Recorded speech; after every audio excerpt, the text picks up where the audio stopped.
সঙ্গীত বাংলার সাথে তো আমি অনেক বছর ধরে জড়িত, তো ওরা জানে আমার পাস্টে কত গার্লফ্রেন্ড ছিল না ছিল, এখন কতগুলো আছে, না এখন অবশ্য বেশি নেই, সব কটা ওরা লিস্ট জানে। তো ওই জন্য জানে এই একমাত্র বেস্ট পার্সন হবে যে এই SMS ডিকোড ব্যাপারটা এছাড়া আর কেউ জিনিসটাকে সলভ করতে পারবে না। তো এই সেগমেন্টে আমাকে SMS ডিকোড করতে হবে, দেখি কি কি আছে। গার্লফ্রেন্ড যখন ঝগড়ার পর ইটস ওকে SMS করে দেবো। একটা কথা বলছি, গার্লফ্রেন্ডসরা যখন ঝগড়ার পর কোনো পজিটিভ SMS করে সেটা পজিটিভ বেসিক্যালি নয়, ওটা শান্তির প্রতীক নয়, ওটা অশান্তিরই প্রতীক। ইটস ওকে মানে অ্যাবসলিউটলি নটটা উজ্জ্ব থাকে, ওটা চোখে দেখা যায় না, বেসিক্যালি ইটস নট ওকে। কারণ যদি ইটস ওকে হয় সে তোমায় ফোন করবে, তার মন খারাপ করবে, আহারে ঝগড়া করেছি, তো সে ফোন করবে। SMS যখন এসছে এবং সেটা খুব শান্তির প্রতীক, হোয়াইট ফ্ল্যাগ নাড়ানোর মতো যদি SMS আসে, সেটা বেসিক্যালি নয়। কারণ ইটস ওকের মধ্যে একটা মাঝখানে নট আছে যেটা আমরা দেখতে পারি না, আমরা ছেলেরা দেখতে পারি না। গার্লফ্রেন্ড যখন সিন জোন করে, সিন জোন মানে আর কি, মানে ধরো ব্লুটিক হলো, কেউ হোয়াটসঅ্যাপ করলো, তার ব্লুটিক হলো বাট রিপ্লাই দিল না। দেখো সে ব্যস্ত থাকতেই পারে, সেটা নয়, ডিপেন্ড করছে তার সাথে যেমন ঝগড়া হয়েছে, অশান্তি হয়েছে, তারপরেই কেসটা হয়েছে নাকি নর্মালি হয়েছে। এটা আমারও অনেক ক্ষেত্রে অনেক হয়েছে যে আমি SMS করছি, ইনফ্যাক্ট আমিও করেছি যে কাজে ব্যস্ত তাই জন্য রিপ্লাই দিতে পারিনি। কিন্তু ঝগড়ার মধ্যে যদি এই জিনিসটা হয় তাহলে চাপের। গার্লফ্রেন্ড যখন বলে ডোন্ট কল মি, তার মানে প্রচণ্ডভাবে চাইছে তুমি ওকে কল করো, এবং প্রথম ইনিশিয়েটিভটা ক্ষমা চাওয়ার, পায়ে পড়ার প্রথম ইনিশিয়েটিভটা যাতে তুমি নাও, সেটারই একটা ইঙ্গিত হচ্ছে ডোন্ট কল মি।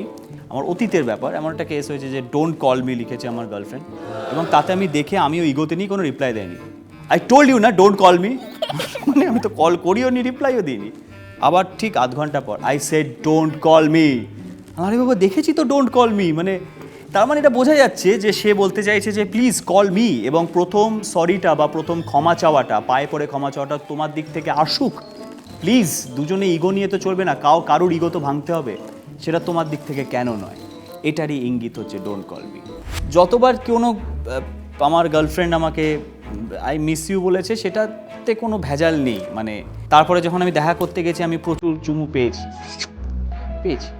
তার মানে তুমি সেই মানুষটাকে লাভ ইউ বলে বলে প্রচণ্ড বোর করে ফেলেছো, এবং তখনই সে আর না পেরে, মানে প্রচুর রোম্যান্টিক বা কুচিপুচি কিছু না লিখে তোমাকে ডিরেক্ট লেগে সেন্ড টু ইউ, কারণ সে বোর হয়ে গেছে তোমার লাভ ইউ বলাতে। তাই জন্য এবার আমিও অনেকবার করেছি, একজন আমাকে সারাক্ষণ মানে love you love you love you love you বলতো।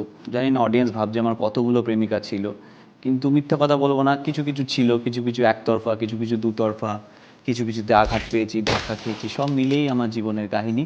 তো এই কাহিনীর মধ্যে থেকে কিছু কিছু অংশ এবং এক্সপিরিয়েন্স আমি তুলে ধরছি। যেমন আমাকেও এরকম যখন ঘটনা আমার সাথে ঘটেছে, সেম টু ইউ কেউ বলেছে, তখন মানে বুঝতে পেরেছি যে বলার কারণটাই হয়েছে ফেড আপ হয়ে গিয়ে, জি I know I love you too, same to you. Girlfriend যখন SMS করে বলে কথা আছে, আমার ক্ষেত্রে যতবার এরকম হয়েছে আমি সঙ্গে সঙ্গে আমার SMS চেক করতে থেকেছি এরকম করে যে কোনো SMS দেখে ফেললো কি না, এমন কোনো SMS আছে কি না আমার প্রাক্তন প্রেমিকার, যাকে আমি কেমন আছো বলে লিখেছি, সেই SMS আমার কারেন্ট প্রেমিকা দেখে নিল কি না। নাহলে কথা আছে বলাটা খুব ডেঞ্জারাস। প্রডিউসাররা যখন বলে কথা আছে আমি খুব আনন্দ পাই, কারণ জানি ছবি দিচ্ছে। গার্লফ্রেন্ড যখন বলে কথা আছে মানে জীবন শেষের দিকে আর কি।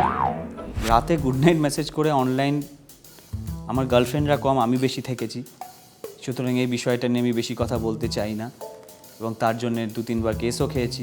আমি জানি না এখানে ঐন্দ্রিলা থাকলে কীভাবে রিয়্যাক্ট করতো। ওর সঙ্গে একটা কেস হয়েছে যেখানে রাতে গুড নাইট বলে আমি অনলাইন থেকেছি, এবং অনলাইন থাকার কারণটাও সে ব্যোমকেশের মতো বের করতে পেরেছে, এবং তারপরে আমায় লিখেছে তোমার সাথে কথা আছে। কল করছি SMS করে, কল ব্যাক না করা, এটা আমার প্রেমিকাদের সাথে কম, অনেক প্রডিউসারদের সাথে বেশি হয়েছে। যখন আমাকে একটা সময় বলেছিল যে তোর জন্য একটা সাপোজ ফেব্রুয়ারিতে ছবি আছে, জানুয়ারির এন্ডে পিং তো করবো না, পয়সা কড়িরও দরকার, কাজের দরকার, তখন হয়তো সেই প্রডিউসারের মত চেঞ্জ হয়ে গেছে, তখন আমাকে লিখেছে যে কল করছি, পরে কল করছি, কথা আছে বলে আর কল আসেনি।